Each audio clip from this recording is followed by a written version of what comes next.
Tonight, 11 at 11 found out there's been yet another overdose in Washington County. And police say a man plowed his car through a yard after overdosing on heroin. Keeping in very close contact with Pittsburgh police because there have been 10 heroin overdoses in the last couple of days and 2 people have died. Now, police tell us they think that dealers are selling a stronger version of the drug so that they can sell more.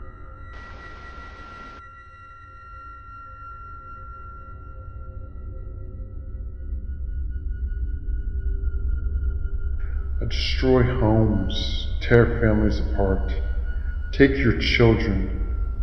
That's just the start. I live with the rich, I live with the poor. I live down the street, maybe next.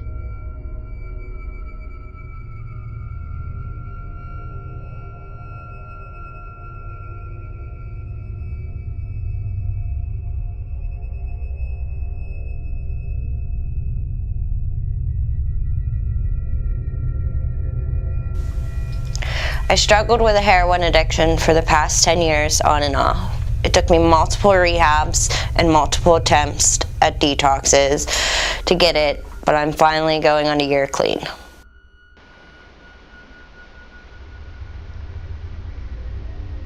The accessibility of heroin is blind to so many people. Like, it is in the richest neighborhoods, the poorest neighborhoods, the doctor's offices. It does not discriminate in any form whatsoever.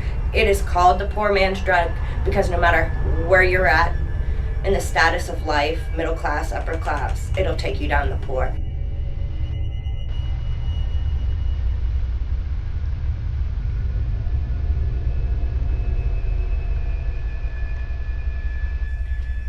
Coming down from heroin is such a horrible, horrible feeling. Like, until you've been through it or went through it, the best way I can describe it would be having restless leg syndrome, having the hot and flashes of menopause, the sweats, the chills. There's no sitting still. You're back, you're forth. You lose control of everything. You know, your eyes water, your nose runs, you sneeze, you cannot control anything, and your mind just races because it's just telling you to make your body feel better. When you have the flu, you can go out and get medicine. There's no over-the-counter fix for this. You know, you are just, as the minutes go by, the worse and worse you get, and your body just deteriorates. Your skin literally feels like it's not your own. It feels like you have someone else's skin on, and you want nothing more but to rip your skin from your own body. It's the best way I can describe the feeling of not having that drug, because your body physically craves it, and then your mind craves it, and the two combined is the worst enemy you could ever imagine.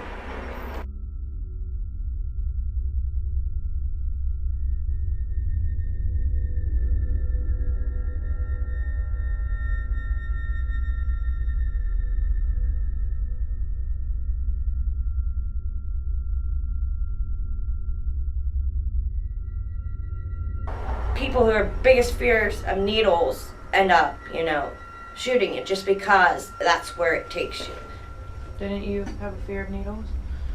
I had the biggest fear of needles. I hated people that smoked growing up. I wouldn't even be your friend if you smoked a cigarette, you know. I hated any type of drugs. I wouldn't take it like aspirin, anything, you know. Like, I remember being in high school parties or even at family functions, and my aunt and uncle used to smoke cigarettes, and I used to, like, me and my cousin used to run around and break their cigarettes, you know, because it was so bad, and I was so anti-drug, you know, and I didn't really even progress up to it. I went straight to it, you know. It was offered to me, and I was told it was something else, you know, so in my mind I convinced myself that it wasn't bad because I was told it was, you know, a drug that was kind of acceptable in society. So, you know, I tried it and I loved it, and that's all it took, you know, from me hating drugs to trying it one time, I fell in love.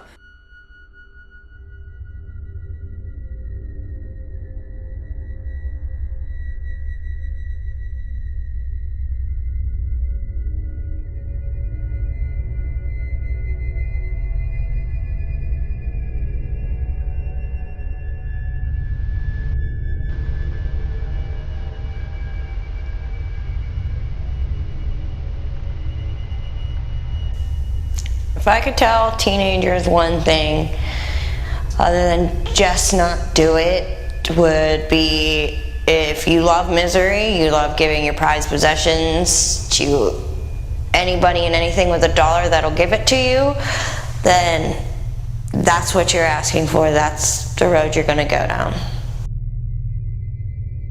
You'll regret that you tried me. They always do. But you came to me, not I to you. You could have said no and just walked away. If you could live that day over, now what would you say?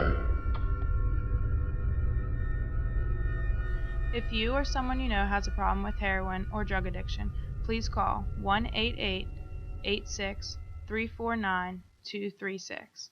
You can also visit one of these websites below for more information. There is no advantage in waiting to get the help you need.